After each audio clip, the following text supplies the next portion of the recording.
یه سر به مغازه بزنیم، کارا رو با هم ببینیم. اون سمن که نیمه کار است و منتظر لوازمیم. 111 سپرهای جلو عقب، گلگیرهای جلو، چراغا تعویض شد. درزبندی رو هم که میبینید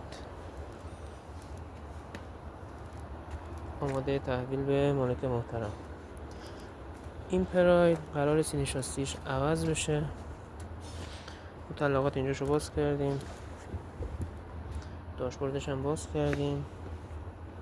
انشالله سینی شاستیش بیاد و اینو تعویض میکنه. این پراید منتظر لوازمیم. تیکه از در رو براشون بریدیم که برن به خواسته خودشون در رنگ کامپلیت بگیرن و گلگیرشون که تعویض میشه. این پراید هم که تازه اومده و یه ضربه از جلو داشته. سینی جلو، کاپوت، گلگیر جلو، سپر آسیب دیده.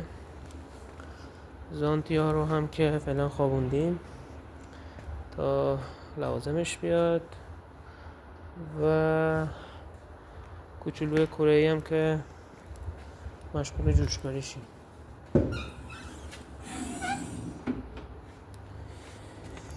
تیکه کاریاشو داریم انجام میدیم. انشالله اینا تموم بشه و تحویل مالک محترم بدیم. ممنون از توجهتون.